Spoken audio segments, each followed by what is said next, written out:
Mungu, maana ndoa ingeharibika, familia ilishanichukia. Shukrani, yani neno asante. Leo tuna mgeni hapa, mama Naila, lakini sio mara ya kwanza kututembelea. Alitembelea mara ya kwanza 2022. Sasa yeye mwenyewe atawaambia kwa nini mara ya kwanza alikuja kuonana na Ramu na watoto, lakini pia kwa nini mara ya pili leo hii 2025 huu mwezi wa 11 ametutembelea tena.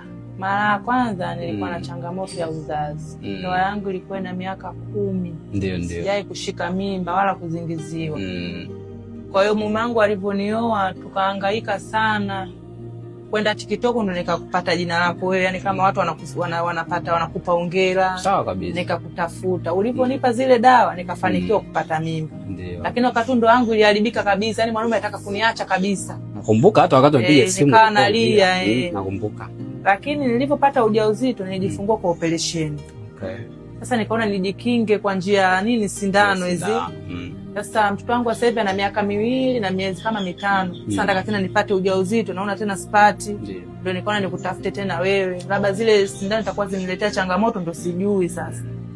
Lakini nashukuru sana, yani nashukuru, sina tu cha kukupa kia Mungu. Maana ndoa ingeharibika, familia ilishanichukia. Shukrani, yani neno asante linatosha kabisa, kwa sababu hii mimi naamini ni ibada.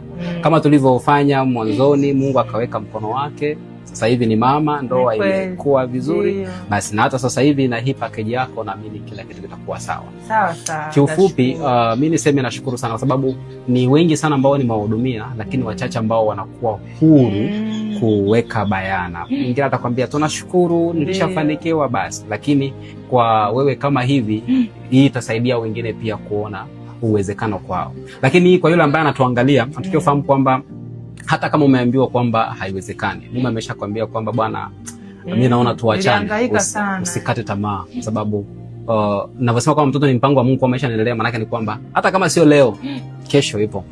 Kwa mama Naila, naamini tutapata anayekuja sasa hivi atakuwa ni wa kiume. Nashukuru, natamani ningepata mapacha. Na kuombea ikawe hivyo. Nashukuru kweli. Mungu akubariki sana na kila kitu kitakuwa sawa. Sawa sana. Bye. Haya.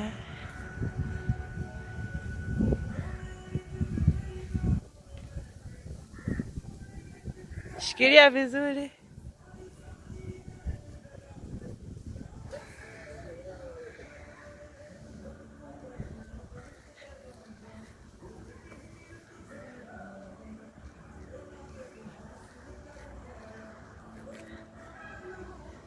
Bye.